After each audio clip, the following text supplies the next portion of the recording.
Guess what mga kalakwatsero, nandito ako ngayon sa San Agustin, Isabela, dito sa may Salay, tsaka boundary ito ng Salay at tsaka San Dionisio.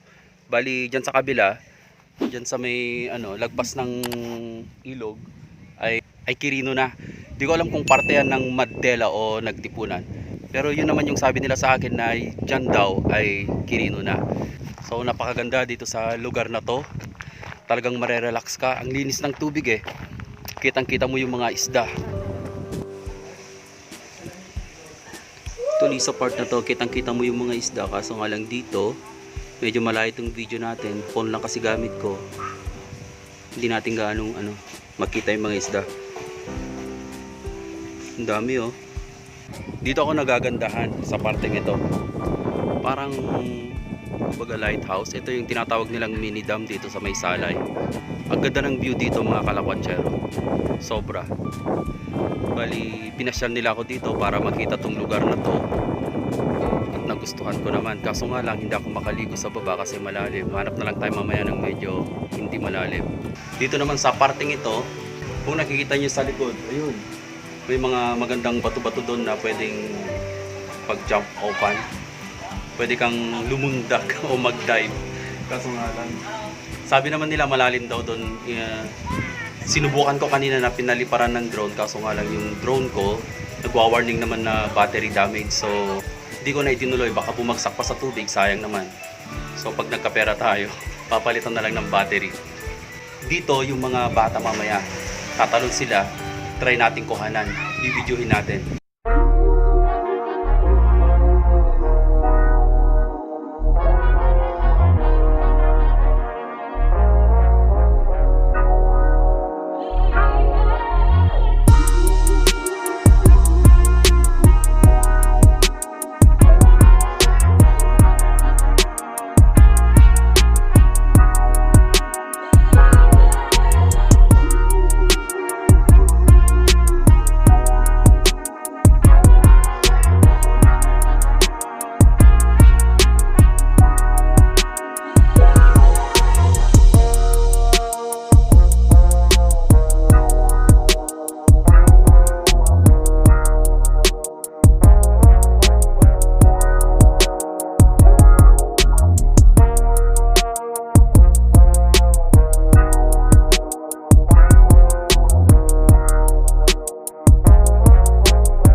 So ayan guys, nakita nyo yung pagtalon nila, talagang napakaganda, napaka-smooth yung pag-jump nila, hindi sila natatakot kasi sanay na sila dito. Tsaka taga rito kasi sila eh. Kaya sanay na silang lumundag diyan, mag-dive mula dito sa taas, pababa doon. So para sa akin, babalikan ko tong lugar na to kasi napakaganda eh.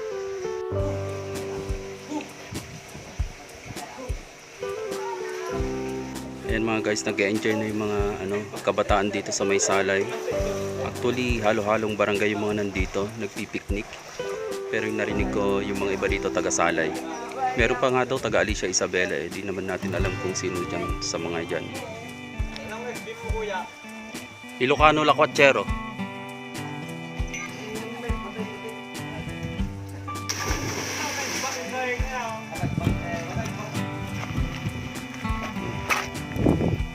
Papunta na tayo sa tinuturo ko kaninang bato-bato doon. Medyo malayo nga lang. May bitbit akong tubig, camera. Subukan ko ang tumalon doon kung kaya ang tumalon. Dadaan sana ako dyan sa may tubig kanina. Ayan o. Kaso nga lang baka may parteng malalim kasi tinitignan ko kanina yung mga naliligo. Hanggang leg nila may ganun. Maganda naman pala dito.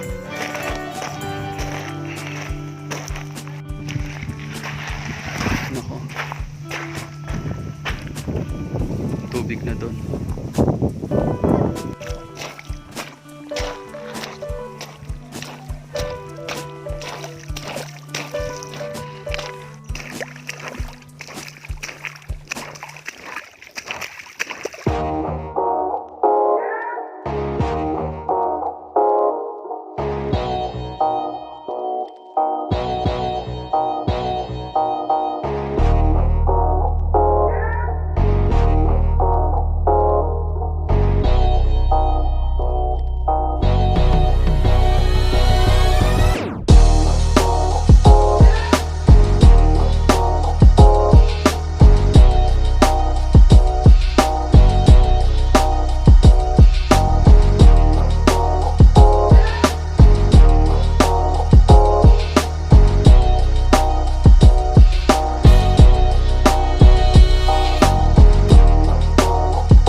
So ayan guys, tapos na ako, nanggaling na ako doon. Nakita nyo naman kanina yung mga pinicturan kong sibayaw at saka sabirat. Pinicturan ko doon kasi doon yung gusto nila. So pabalik na ako doon sa sakyan kasi napakainit dito, sobra.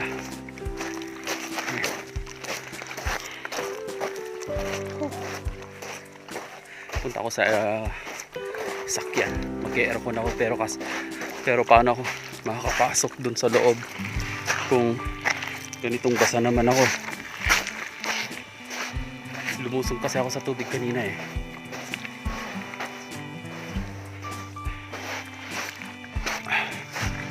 Teko lang sila doon, hahabol yung kalabaw sa akin. Haw haw haw haw. Sobra napakainit. Ayun yung sakyan.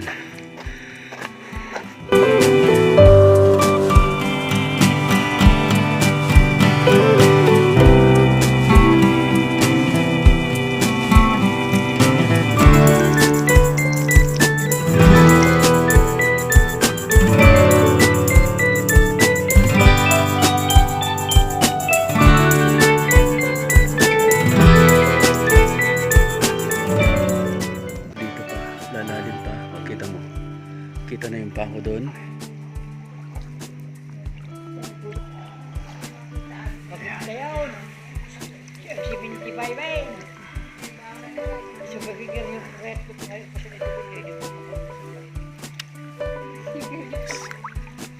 Napakaganda dito. Puntahan nyo na.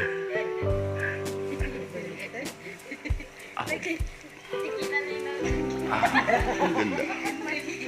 Ang linaw ng tubig. Makita amin nga. Yun, no? Kita. Ang dito yung tubig. Tapos tignan mo. Dito ba kayo? Nakatayo ako. Kitang-kita pa ako. Lalim na nito.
Nagtatapos ang adventure ko dito sa Salay, San Dionisio.